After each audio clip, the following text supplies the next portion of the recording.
Hei tid, så det atter her ved en nødgjent parste av Gjerstamål. Og vi Anja Hansen, som teker opp og redigerer, Ronny Pettersson, som redigerer Joa, Paul Ferre og jeg selv, Daniel Adol Jakobsen. Vær hjertelig velkommen til hendaparsten av Gjerstamål, og jeg færre en affær å spyrre på hva ligger ter av Gjersta og det. Ja, det nok så avhverst da man kan teka ærer inn og i seg samtalen. Ja.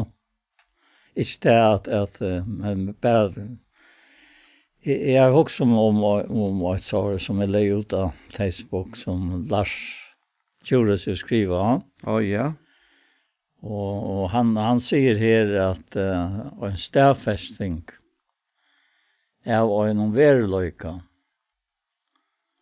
at alle lustløgene trygten og brøytelig til borgsmauren Jesus Kristus, Herre okkara, og det sier alt.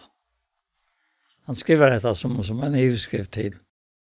Akkurat som hovedtid med nek i morgen. Hovedtid med så mye nek at jeg tror jeg selv har skrivet det. Ja vel. Ja. Så det falt sånn. Naturlig for meg bare halte til inntil. En tog maren i førre fra Klaksvik, så måtte jeg takke og lette originalen inn stedet for alt det som jeg skriver. Som kom mer i hovedet av hessen her, som han skriver. Og jeg halte til så hovedet at det akkurat av handen holdt. Akkurat, ja. Han börjar ta vi att säga att det är en god spårning och en god viner. Kvar trykten över Atlant trycklöka och ger sin uttryck hem. Kvar trykten alltså. Och ger sin uttryck hem. Og jeg undres ofte over at vi oppfatt som vi trygt, altså. At det trygt. Alt trygt. Ja. Og så kan det være meg man høyre, men så tog jeg nok så vel at lette det bare fjerde, altså. Kjem det, så kjem det, og kjem det ikke, så kjem det ikke, altså. Men så har innstilling hvor alltid vil jeg gå over for godsbad. Ja. At man ikke leiper opp fire nøkron, og for å virke møte nøkron, som aldri galt kommer etla, og så framvis. Ja. Etla fer bara framvi. Det fer bara framvi, altså. Ja. Det sannhet. Han sier her, og han sier bare til hentan Salm 8, han sier at vi hansara liv fattast mer ønske. Så ønske utan godt, og nå skal fylke med alle det i livet, vi skal bygge på hus i herrens alle ræver, altså. Altså, det er noe helt underfullt, altså, det man husker rundt da. Det er helt sikkert, altså, det er ikke som kan møtes vidt da. Nei, det er visst til. Nei, man kan kjenne han her tryggleggen og god, ja. Og selv var det alltid til at tar man trygger, så man linte til ikke å snakke om det. Men det meter det godt at ta det fram og minnes jo hvor man trykker, altså. Og jeg har alltid til særlig godt for jokken som godt spart til dømes da jeg leser Rombrev 8, at jeg så noe ikke fordøming for deg som i Kristi Jesus. Og så sier han hvor til lovløsens anda hever og i Kristi Jesus løst dere fra lovsynderen av deg. Ja. Det som loven ikke var ment. Det klarer Kristus. Ja, trygt er kjenslan, hon ødjust eisne vi klarer man ser hva han gjør og hva han har gjort da. Akkurat, ja. Ja, akkurat. Hvis det er en fire, alle tøyna skulle ivast om jeg gjør noe godt da. Ja. Og trygt den avhenger av tøy. Det kommer unga til halta, det ber ikke, ja. Det blir unga trygt. I mån og før når du nevner at her, så har vi vant meg til öliga skjoutra på en fyrtjäving. Tog att kanske ångte för så lägger man fram av och ända nu. Va? Så blir en fyrtjäving. Ja. Men jag har också en oighet i dessa samtalen och det. Att ta en, hvis en inte vill fyrtjäva det här. Så kommer det inte till det. Alltså tog ganska enka chattor och om det att du inte fick fyrtjäving. Men det kommer över med. Hvis jag sträcker och i att du spyr Peter Jesus att han tog oss som tog ganska kunde lysa. Hur ofta ska fyrtjäva. Ja. Det är så och mäta det att tänka mycket. Det är tanken där alltså. Ja. Det är akkurat det. Men jag hade det bästa i samband med fyrtjäving. Det bästa mialle kan man säga. Ja. Det är suttja hur snäck man är fyrtjäving själva. Akkurat, ja. Det har vi så att uppleva att ja, att här vi fyrtjäving att jag kan släkt låta vara via fyrtjäva tog att är så fyrtjäving själva. Så tog ja, jag vet inte hur ska säga det men jag tror inte att det är via fyrtjäva. Nej, det är det samma som. Inte tog att är bänge för att hända något, slett inte. Och att jag får några straff för det, men det att man har finns så näck fyrtjäva ger det att hvis man leder vera, så är det nästan som en skuld. Ja. Man kan inte låta vera. Det är inte man kan gänga en tøy och vara äckliga nästan illnägtar in och akkurst och omkrana. Så man alltså som tøy då gånger så man släpper inte undan tøy att sucha då i ljusen av gossas näck man det fyrtjäving själv. Akkurat, ja. Jag konstaterar det ändå en dag inte ju. Men det är som det är värnet upp så störst det. Att en person kom in att be en fyrtjäving. Han nämnde vad det var. Så ser vi igen, se alltså jag minns det inte. Nej. Alltså jag tror inte att finna fram till att jag tror sagt att det var med. Så som tog följder jag tog just då. Och hvis det gått för det att komma upp i en fyrtjäving så öjet var henne. Men hon är längst känner utslätta och är med alltså. Akkurat. Ja. Ja. Och han undrar då och säger att det är om ett land flyttning för sig. Jag får det just det har gått sig. Men Emma bara säger det sannolikheten. Jag lärde det grunden när jag var en man på som Robert att läsa. Ja. Och han kom till klagsvär och jag kom till klagsvär och mamma hejde till för att hon bär för ödlom sina syskon. Han var man på som alltså. Och det var touchet hela. Och ödlom nämnt hon bär vi också kvällt. 8 var. Och till lötte så tankarna där. Emsastan ända ner till Danmark och som jag åkat i Veri och Klaxvikar och så ute havet och allt det där. Emsastan. Och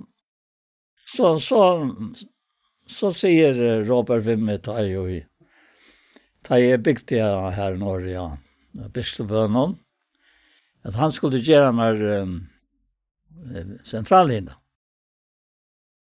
Och det var ett flott arbete alltså till han svejsade i allt alltså. Inte skruva. Och så har jag tryckt på att om det var gott och allt det där.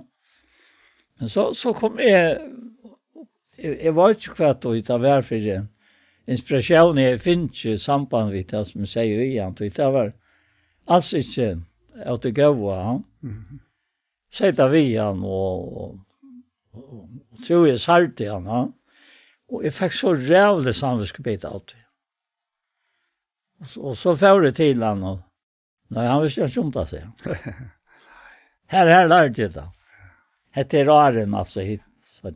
Ja. Så Paulus säger det är glömt det som att han för er och rätta mig efter tog som framåt för er.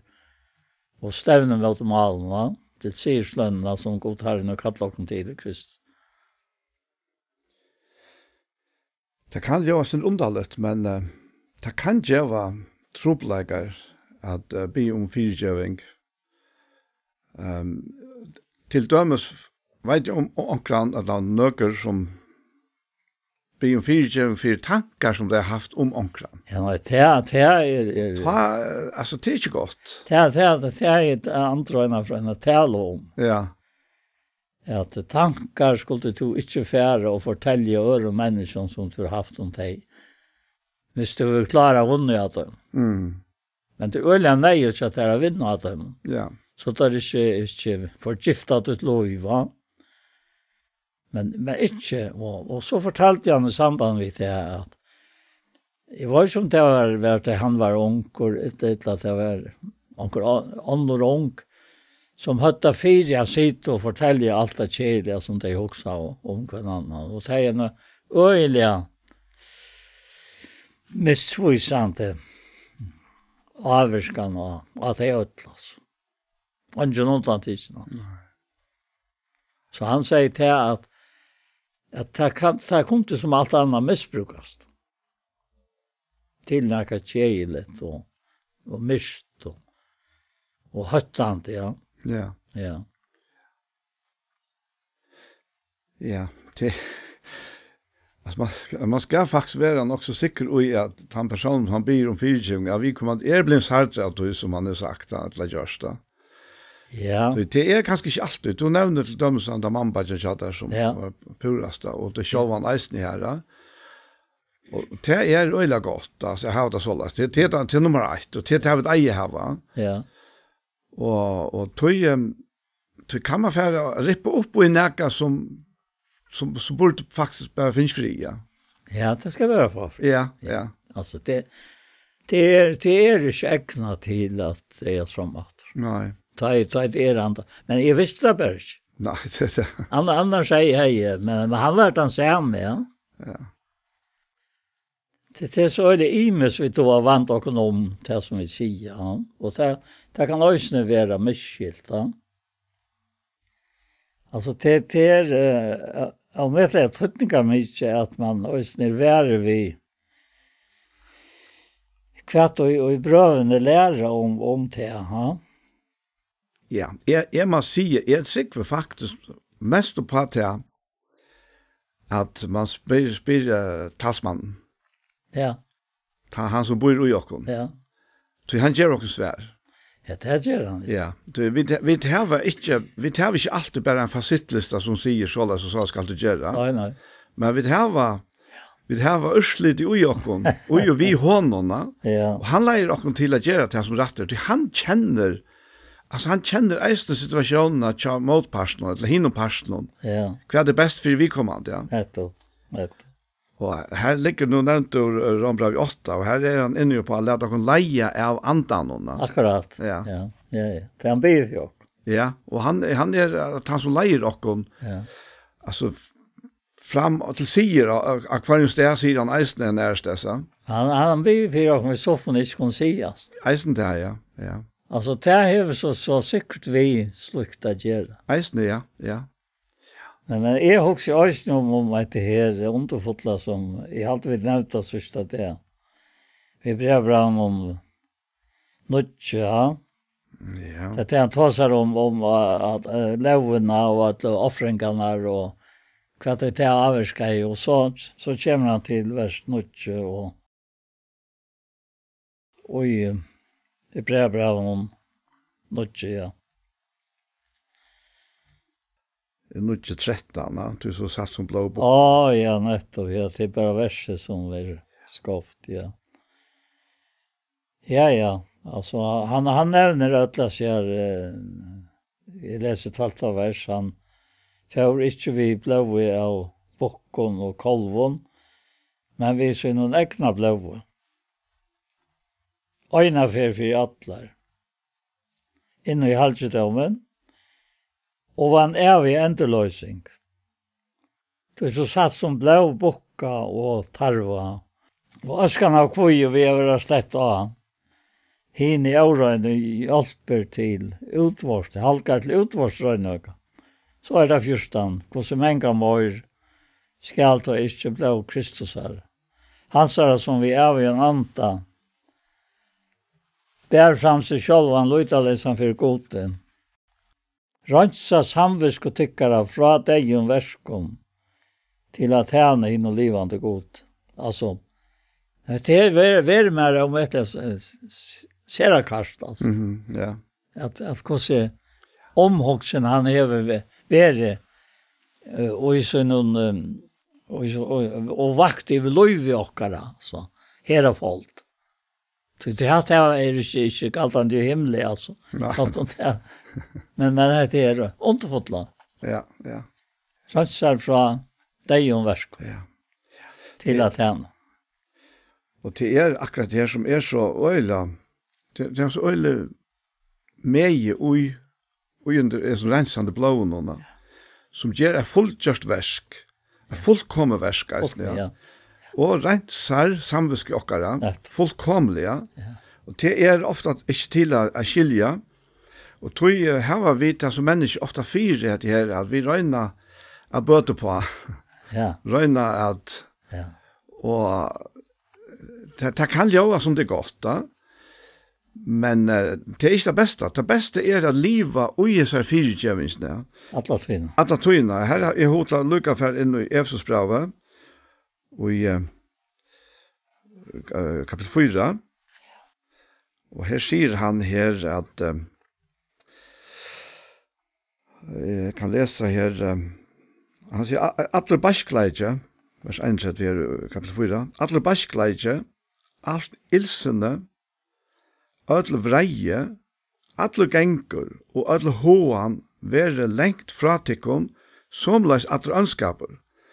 Og så sier han, vi i tannsted, altså i stein 4, vi i tannsted gå kvart vi anna, miskun som, så tid 4 djeva kvart øron, eins og god hever 4 djive tikkun ui Kristus. Ja. Hatt det her det ideella.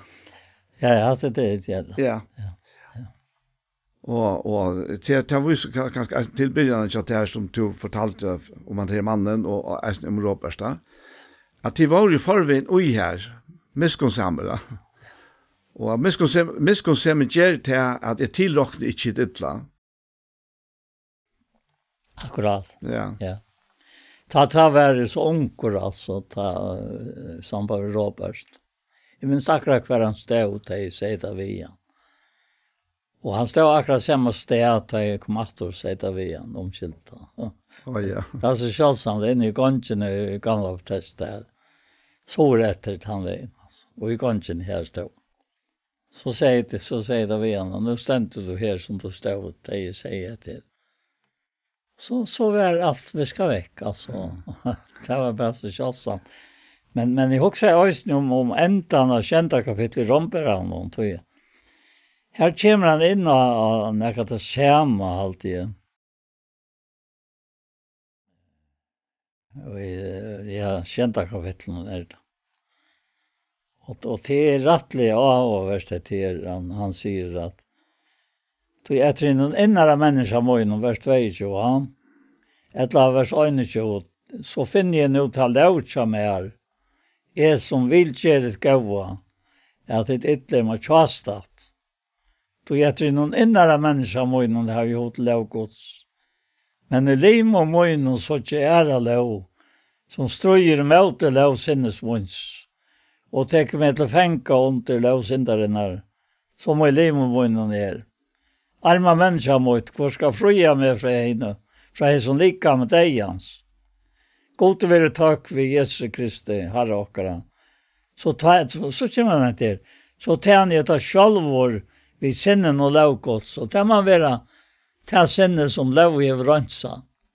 Ja. Men vi holdt noen lovsindarene. Og det er mest litt at halte kan gjøre sånn jeg omsøy lov i okkara, som som vi är ju därifrån alltså. Men det är väl lite alltså. Ja, vi jag sagt något för att vi inte kommer till himmels än. Jag håller inte släpper vi och släpper på parsten då ja. Men så länge det är här ja. Så är hållt och lycka fram vi att du den pastor av oss va. Men andaliga är det ju just upp vi från Guds sida va. Och ta är akkurat det här som han nämner att det här och ju ända så att vi tjej. Och alltså Gud vill tack vi Jesus Kristus här och så tän är ta själva vi synden någon logos men vi håller någon lov syndaren och i 8:e kapitlet här kommer han in på ja men kvar ju lätt du det leje av. Alltså här ser lov lösus anta som man nämner på en vägen här. Låt oss leje av toy eller låt oss leje av hållt någon. Och hållt i heve bara mysker och deja vissar alltså. Det vill säga att i stegen 4 att vi vera lovgjevarar vi till nøye og til året som og han gjør om alt det som fyller vi av leit av andan. Ja, men så kunne vi komme inn at det vi har vidt at deg og myrska gjøre, at vi i stedet for å bygge opp, så splittar vi. Så skiljer vi sunter. Tøy at vi lærte akkurat tankar vi har stortar av tøy som høyre tøy ferna til. Ja, og jeg har alltid til det som rombrev 8 allan veien fyrir jøknene. Ja. En øyla siande kapittel er. Og han forklarer hvor i eisen. Han sier det her at de som etter holden tro etter de som holden men de som etter andan tro etter en andalige, og troen holdsens deie, men troen andans lov og frier. Så sier han etter til at troen holdsens fortjenskapen mot det god. Det gjør seg jo ikke under lovgods, og kan helt ikke gjøre det. Og de som og uihalte noen, kunne ikke taknes godt. Det har jo chanser å takke, altså. Nei. Det akkurat det. Og så sier han til, tid ikke holdt noen, men i andan noen, så satt som andre gods på røydekken, og han ikke over andre kristar har hun ikke til. Nå Kristus øytikken, så er vi lika med det. Det er ikke synden. Men anden lov. Det er ikke rettvisen. Bor nå ante hans herre som røste opp Jesus fra noen deg og øytikken, så skal han som røste opp Kristus fra noen deg og gjøre øysene deilige likam tikkere, livande vi andre søgnen som øytikken bor. Og så standa vi ta brøver ikke og vi skulle til holde, så vi skulle leve etter holde. Og jeg har alltid dette her verset her, at Edlenta sier om et eller annet om lika med sjokken. På en og anti han sa som røste opp Jesus og en av deg og uitikken, så skal han som røste opp Kristus fra henne og deg og gjøre øysene deilige lika med tikkere livant vi antas og innom som uitikken bor. Og det er nettopp her og vi kvila. Ja, lika med okkon som tryggva Jesus. Bostad og gods, altså. Det er templet i antans. Han sitter bort fram i 4 Korinthierbrev 6, altså. Og det er en veldig sikt det er pura rønt, altså. Det kan ikke dolkast. Nei. Altså, det nødja løyve kan ikke dolkast. Nei. Det blir ikke tid. Nei, det er akkurat det som han så gjør det månen og at han sier om at det her, at de som i holden kunne ikke taknes god, ja. Altså, holdt det ikke, kvart ikke åkne til noen år, det kan ikke taknes god, det kunne det til, så var Jesus ikke, så var det ikke nøyet at han kom og ble åpenbæret i holdet. Som Jolla Boskabren mindre av, at han kom og ble holdt og ble på samme måte som vi, hvor jo fyrir at han vi holdt søgnen. Likam søgnen. Og det er faktisk det som han sier her i begynnelsen av kapittel 8. Han sier at det som loven ikke var ment å gjøre, vi til at hun var måttløs av holden. Det gjør det jo godt, da han sendte sånn som lykan, sint hun holdte, og fyre synd, og domfelte syndene ui holden. Altså, ui holds lika med Jesus her blei synden domfelta. Og tog kan han ikke. Altså, han gjørst oppvita ena fyrir for atlar, ui sin egna son, og han sendte han, som holdt blå, og domfelte syndene til åkne ødlund, ui hansara holdt jo blå. Og hei han ikke ved røyner, så er han ikke kunnet. Hei ikke kunnet, nei. Det var pura røynt, altså. Og til likan vi da finnes. Ja. At liv og i, at han skapning. Det akkurat det, og det ui tog andalega, men det så veriligt, tog vi akkara tilvære her, altså daglig tilvære, hon ver jo atlant stort av de andalige, av de kjønnelige. Og vi reagerer opp på imest, og jeg kanskje nevnt ångte fyrre, hvordan vi reagerer på tøyenter som kommer. Du har vært inne i at du selv, Johanne, at du leter bare færre, og i stedet for å reagere opp på, det kan være hva som helst, det kan være stor tøyenter ut i heimen som kunne være hånalys av selv, det kan eisen være tøyenter om andre mennesker, som du ikke engang vet om at det passer, som vi har sagt, men hvordan reagerer vi på det? Og her vi atlet til å reagere etter tog nødja menneskene som vi lagt av hele andan. Det var myndelig av jeg lyst i Jesus bra. Ja. Nettopp er som det var. Hvordan det er. Altså, jeg var ikke som om man kan si at framutja ratten til, det ikke framutja ratten til at du nødja menneskene. Det jo i Kristus. Og han jo i okk. Altså, bare man leser i hans seitjan, og det en veldig sikning å flyte fram til Jesus for, og taler til som vi skriver i hans seitjan. Vi for okk. Så verkurs det det kan ikke noen mennesker gjøre det. Nei, og så praktisk det jo i ødelen som verkleger. Ja, og i ødelen som verkleger. Ja. Og jeg alltid selv at det så kvilende ta i mannen, selv ikke orsker mer at det strøyes og strever som man gjør det for at njøte av kvilene. Ja. Altså, at det andre som krever det, men som Paulus sier, jeg krever ikke alt som Kristus krever. Altså, jeg tror lov at jeg kan gjøre noen mann for jeg løyer Kristus fra meg en røyne mot. Det Sattla krint bra 11. Men det rett og fyrir at han så armene tar i Evo, så skulle hoksene spittlast og ventas fra at jeg øynefalt at tjuskap mot Kristus. At det har vi vært i nyafyr. Ja. Om sjakra nu. Men så halte jeg at det som kommer 18 av her så verkurs. For han for at lysa hvordan jeg kan det færre i tjøknen i samband med at tjenest han fikk av liv av Kristus. Ja.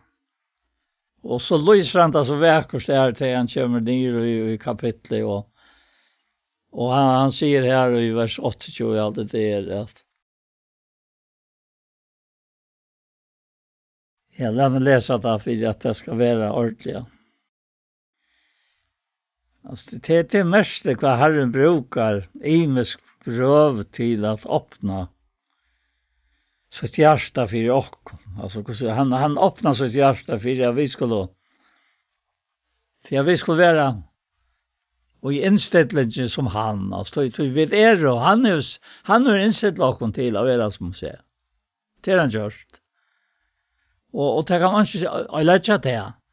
Men det är en snultare som släpps fram i att röjna folk till jävla så han förstyrar frierna. Och han säger han kommer här. Han nämner falska apostlar och han nämner så omätliga näck. Nere rent av en. Och så kommer han ner till det som han uppsummerar. Och i vers 28. Alltså han ändrar sig som där vers vi säger i sträv och möje mänkan. Vad kapitlet är nu? Ja. Hva er det nu? Det är 17 krent bra ett lå, ja. Och här, ja. Och vers 80, att säga att ötlån och hässon här vi ett här som kvant det ger mig ofri. Och så kommer det till omsorganen för ötlån samkom. Omsorganen för ötlån samkom. Så säger han, kvar är vajkor utan att oss ni över vajkor. Och hur så är det valt avstått utan att det bränner du mer. Ska det rösa mer, så ska det rösa mer av vajklaga møyn. God och färger herre och Jesu Krist, som siknar er i alla över, vajt att det likvist. Och det är sannlöjden. Så är svär han som tog sig av och fullt och helt. Ja. Vad vi då vill inne att för att det här vi väglagan. Det är så akkurat det här till hålta häver skynastistja. Men hon kan bäst brukas tanstistjen. Först jag god eller och själv hon helter. Och tog är det tanstistjen blir vajka. Så trackar Guds kraft till. Akkurat. Och det är som han så lyser på här och på det mer här i nästa kapitel här. Ja. Ja, det må man säga. Man kommer in på att han säger han säger om så hör vi uppenbarelserna. Ja. Han säger in det tredje himmel och så vidare. Och han säger att jag slug en rosum är, men är man själv rosum är inte utan av veikläga munnen. Ja. Altså han rosa seg av veiklega sønnen. Vist vi ikke dåre rosumar til det vi satt i side, altså om det høy åpenbergene haft. Men jeg lærte være for at han ikke skal hukse hakre meg enn det som han ser meg være, eller høyre av meg. Og dette her jordnært, kan man si. Jeg vet ikke hva jeg sier først, men og så sier og for at jeg ikke skal gjøre med stauran av henne høve åpenberingen, mer given tørner og i holde. Angel Satans, for han skal slå av meg, så gjør meg ikke stauran. At det virker som om at Gud vil at han skal alle være mynter av at det ikke holde som teller. Og så vil han faktisk mynter av at han eisen er vært holdt. Og jo vi at Angel Satan slår han i holdt, akkurat liker du til å vite vi det ikke. Nej. Men han sier så om at det her at Angel Satan, for han skal slå av meg, så gjør meg ikke større. At han, altså, når Angelen skulle vite fra meg, ber herren om trudjaferer. Men han sier ved meg, nei min ter nomig. Tøy kraft min verer fullkommen og veikleika. Tøy råser meg helst av veikleika min, for at kraft Kristus kan kvile av mer. Og tøy har vi gått mot i veikleika og ringar viffer, og nei i assøknen og i endjes for Kristus skuld. Tøy ta og jeg veikor, jeg sterskere. Og her setter han et her holdt opp mot nøyene, mot Guds kraft, Guds anta. Jag tar sig vi herran om att det är morgon. Oj, han leter det vera så lös. Och jag till en past alltså i min liv. Men han sitter bara det samma som han säger vid Paulus. Nej, det är nog mycket. Så långt som han inte gärna kan veta, så tar jag här uppe i en fyrtjövning, kanske. Så långt som han inte gärna kan veta, så får jag helt rönt att veta. Det må bara boja till han textar allt. Ja. Så. Men det är akkurat som han säger här att för vojkor och sen över vojkor. Det är näka som du upplever. Men du förstår inte just detta. Så det är bara så. Det här och det antaliga löven och det haltar till att man är näka till man är stärskare sig själv. Det är en vittla. Alltså en jävlig vittla i löven. Ja. Det är det. Det är ja. Det är. Alltså vi får inte framt godsverk vi hållsliga styrka. Nej. Det är och det kan ju så det kan ju så negativt man tar om sig styrkorna. Och det har varit inte fäta som helter tror att oj hållt nog ligger alltså lite alla möjligheter eisen ja. Ja, jo. Tror att man är inte borter eller för tanskelt då hållt i hus såna styrka. Men det som han alla träna visar och här det Lukas den naturliga förutsättningarna där. Och så själv kunde inte tjäna gott. Det må vara lagt in under Guds verk som att Jesus døye för syndrockare. Han døye för hålldockare isne. För att han som här som man säger Lukas låter åter upp här i Rombraun 8. Till lästa, jag ska läsa ena för att till han säger att bor nu ante hansara som reste upp Jesus fra hinom deie utikon. Så skal han som reste upp Kristus fra hinom deie gjera eisne deilige likam tikkara livande vi andasøyne som utikon bor. Og i tog rettjefylsene så brukar han allt okkara menneska. Men vi lost fra honom så alltså vi kunde göra det gott att göra det är inte givast då ja men vi främjar inte Guds verk utan att vara underlagt akkurat här hända sannolikan här till att han döjer för oss och vi döjer vi honom men anti hans bor i oss. Men så är det som vi gör nu att vi färre in i fyrskipaner gods alltså. Vi färre in i det livande mönster som han vill ha fram och jocken, ja. Och till någonting som han damar och som hvis vi inte vill hålla det så damar och det är inte sant. Men hvis han damar det alltså att det ska vara så. Nu kanske det ser ut som det läser sig ögonen men så får jag brukt det att få att det är vara mer som vill än som tog ett själv. Tog kanske gå att för om att och röna hjälp som på sjutton att det inte vill jag fyrja. Men lätt vara. Lätt vara. Rör inte ut i förnäkt ut. Till som är salarhiden. Så här. Akkurat det. Och till som är iverhiden. Och sen ser Peter här. Ta iverhiden och uppeberas. Och så framvisa. Till narska kötta. Så det är väldigt spännande alltså. Men allt och det samma som Paulus. Och bra när skriver i 4 vi skulle då läsa och anten tänker så och säger bara vi är nog nökt. Ja. Och som man säger här är han för helt åter till Esaias.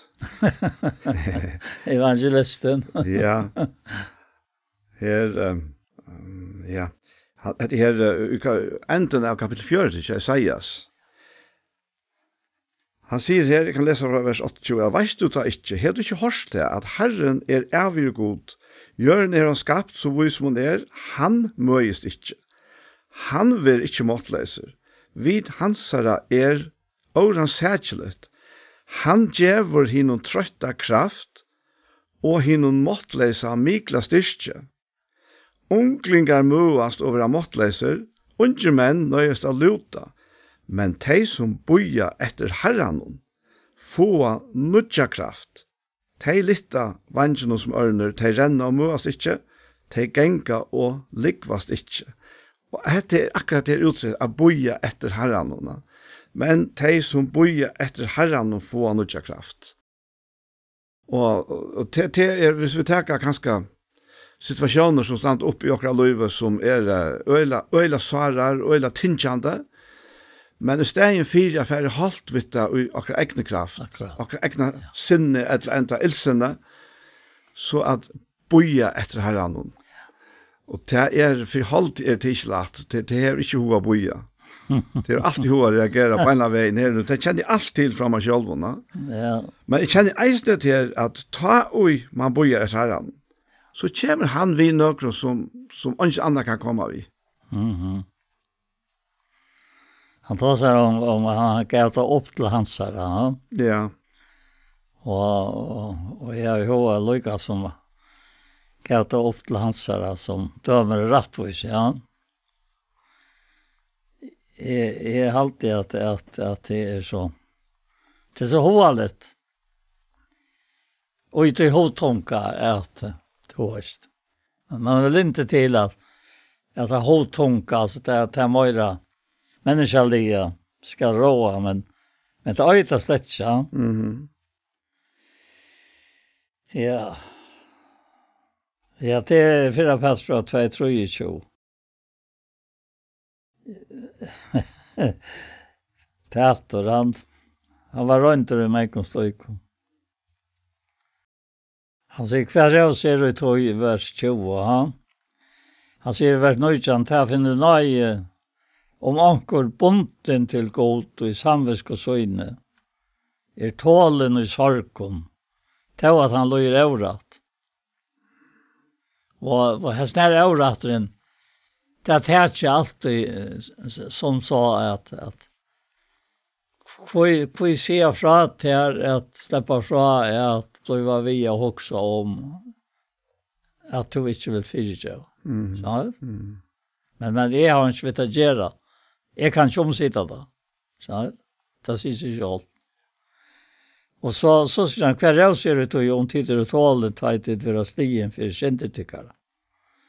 Men till tålen tar jag till gjerre gava og tål og helt, tæfen er nøy så godt. Det er mestlig vers. At man kjenner til at dette er alltid ikke være så, men lät meg bare gjøre det gode. Altså. Det er ikke for at fram eller næka så er det ikke med. Slett ikke. Bare møsa. Så her. Ja. Lät dette bare litt. Altså. Du tar ikke til at hos om det, utan du tar til sjølvan inn i myntene. Du kan ikke være å ta andre inn i myntene, hos tegjere. Du tar ikke vidt å gjøre.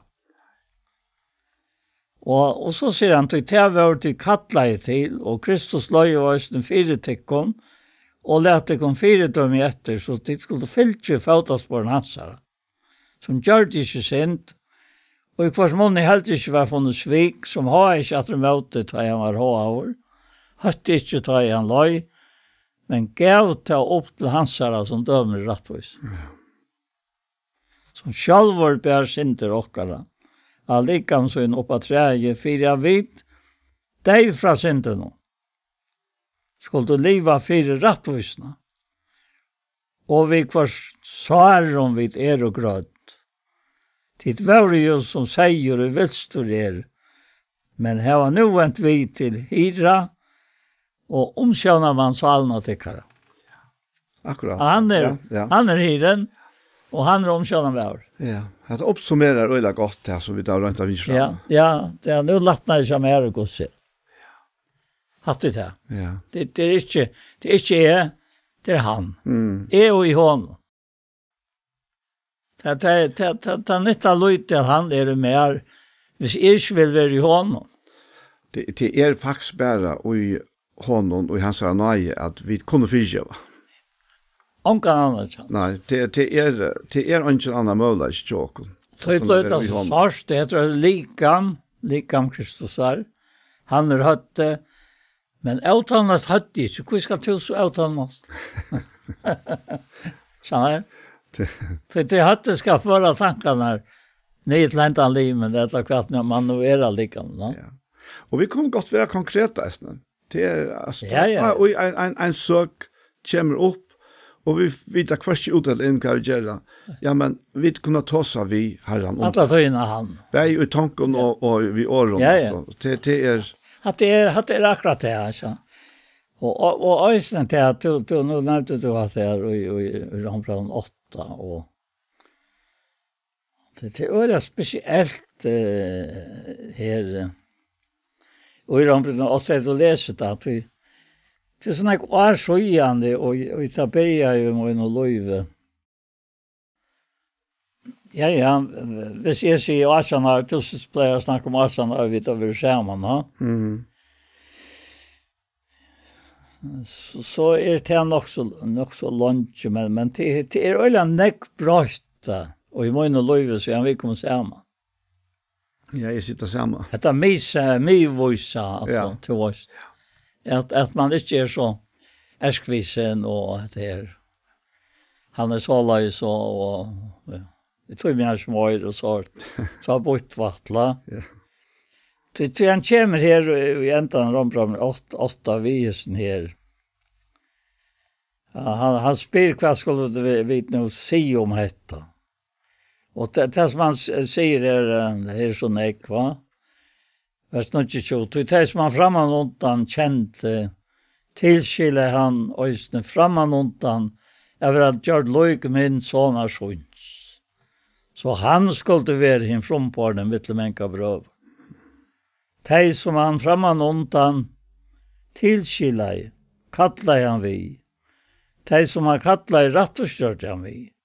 De som han rattorskjørt dyrmett han vi. Og så spyr han, hva skulle vi nå si om dette? I god vi jokken.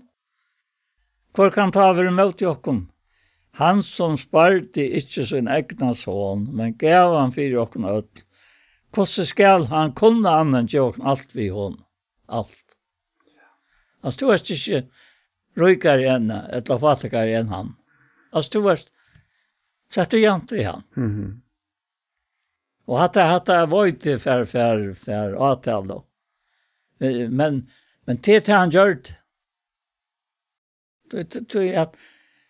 Og jeg som skapten ikke skal semja være, altså.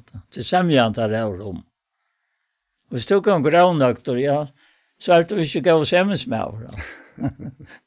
Og så sier han, hvor skal bare klæve med til en utvalgte gods, godet han og i rattvisker. Hvor han fordømer, Kristus han som deier. Ja, og i møyre som risen opp, som vi høgrand gods, og som øysene bygger for i okk. Altså, nu alt samlet og igjen av ånd. Det enda han har kommet. Ja. Og jeg har alltid selv vært at det at vevna vidt til, så vi ikke suttja. Så bor jeg ved tålen etter tog, og det har også til inn i mot lov i samband med det som vevne, men jeg suttja det ikke. Og så det, så kommer også til anten, altså her som var ikke lagt akkurat til hjelper, tog vet ikke hva vi skulle be om, som be å være, nei, anten selv vår be for åkken, vi soffon og ikke kunne sies. Og han han sikkert gjørst det veit, for så han antar seg, så jeg vil jeg gå spire han for i nøll. Altså, kunne vi da nekran hatt være tryggere enn i honom? Nei, det er. Men det der rundt seg sinne som Efesos brev tåsar om her, og i fyrra et eller annet. Og i hele, alle brevene tåsar om. Ja, altså alt dette her givet okkom vi Jesus Kristi. Det alt givet okkom vi hon. Ja, det og det kan ingen teka det fra okkom til det som man sier her hos nere, sørste årene her i Rom 8. Ja. Det som her tøytning for okkom, det at det at vi suttja nøyene uges ned, så at vi liv ugen, ja. Og alt tog beveger oss atter til henne, tar vi kjenslelige vid færen av kausa. Ja, men hva skal fære? Hva kan det sånn heimer gjøre oss til å bygge oss opp atter? Det bare henne. Og tog, altså, sannført om det, at han som tror hever anda Kristus her, og at han som hever anda Kristus her, ja, vi kunne alt svinke ut, men det er alltid noe som drev oss inn atter. Og til han og i okkom, tog at han elskar okkom, og tog at han ta verlig verileggen og i okkara løyve. Og dette er en prosess som helder å inntil vi fer ut ur det som likam. så ädla så. Och teta gåva vet du ja, till att annars har jag bara släppt dem på fjäll. Alltså det är så okej vill jag sagt. Jag gör allt jag gav mig sån för det kom han tar ju för det kom och jag frälste kom men dessvärre nu får jag inte görs mer. Nu måste du bara klara det själv ja. Men det är inte så läsande. Det är inte så läsande. Det är så läsande att han är som du börjar vi från Lars. Ja. Han är borgsmävren. Och till sig han är garanteren. Akkurat. Fyra som nutja löven och Jakob. Ja. Och till här och i tak kvillar och tog kunna vit kvilla. Till han är borgsmävr. Han är garanteren. Ja, det är som han skrev så han är kvillar i gode. Och hever herran til vin og rådgjøva. Ganger trygt. Hever antjat øttast. Til løyen ber bønt av mal. Som himmelen. Og han var sikna av stavor og i bøyer øtlom godsbøtt. Vi som heva lete okkon ur til gamla menneskene. Og lete okkon oget nødja.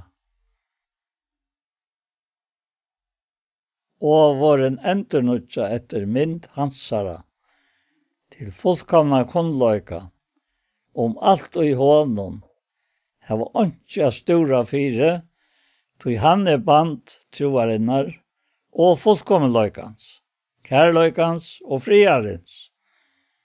Og så endar han ved å si og tar i vågne hava vi en så trygt atjer, salarinnar, som for inn om forrens. Her Jesus, som fyrrennar i okkara, får inn i Hebreerbrevet 6, 19-20. Ja, det var det. Ja. Kan du begynne bønns av Jochen Paul? Ja, her vi ta sitte her. Man har lukta løt, og man har en høyland tøyma her, jo. Og takk for herre til han som du hører. Til alle til gjørst okkar om. Takk for den bonan herre som du vilt at vi skulle lete okkar noe i.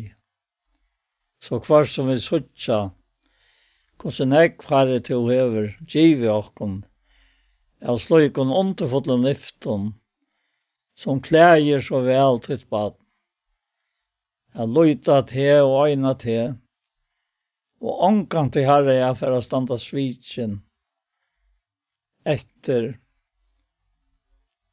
halt og fullt vannleiser og vannleiser, ja, og møyren til halt okkon herre ikke vera til sier okkon vidt og til og til tilstand vidt og i akkurat nu. Og det kan ikke være bedre enn å være i tær, og øyne tær og to i okk.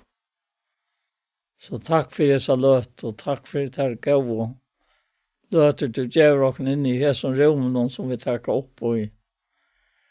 Og du veker i okken her i hetta som lykker her så vel at vi tror som sitter vi gjør okken bare ivet til tøyen og tøyene åndefotlen nøye og kvila trygt og njøta han fri til gjør okken i Jesu navn, amen. Amen. Så var hesen parsten av Hjertamal kom enda, og vi får takke for okken.